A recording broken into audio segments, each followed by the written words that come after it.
Top quality और consistent performance के लिए सिर्फ सिल्वर पंप नाम याद रखना। गुजरात पर फरी एकवार मावठाનું સંકટ। રાજ્યમાં આજથી માવઠું થવાની શક્યતા।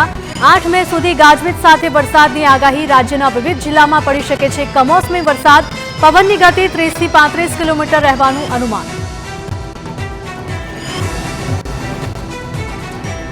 રાજસ્થાન ઉપર સાયક્લોનિક સર્ક્યુલેશન સક્રિય થતા તેની અસર ગુજરાતના વિવિધ જિલ્લાઓમાં થવાની શક્યતા। હવામાન વિભાગની આગાહીએ વધારી ખેડૂતોની ચિંતા। રાજ્યના વિવિધ જિલ્લા એટલે કે કચ્છ, બનાસકાંઠા, પાટણ, મહેસાણા, સાબરકાંઠા અને અરવલ્લીમાં વરસાદની વકી। તો મહીસાગર, દાહોદ, પંચમહાલ અને વડોદરામાં શક્યતા। ભરૂચ, નર્મદા, સુરત, તાપી, નવસારી અને ડાંગમાં પણ પડી શકે છે કમોસમી વરસાદ।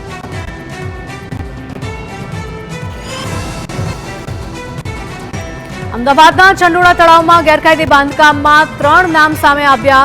ગની પથ્થરવાલા, નવાબ ખાન અને લલ્લા બિહારીના નામ સામે આવ્યા। છેલ્લા 15 વર્ષથી વધારે સમયથી આ ત્રણેય વચ્ચે હતી વર્ચસ્વની લડાઈ। લલ્લા બિહારીના પિતા લાલ મોહમ્મદને ગની પથ્થરવાલા ચંડોળા લાવ્યા હતા અને કન્સ્ટ્રક્શન સાથે સંકળાયેલો ગની કાટમાળને ચંડોળામાં ઠાલવતો હતો।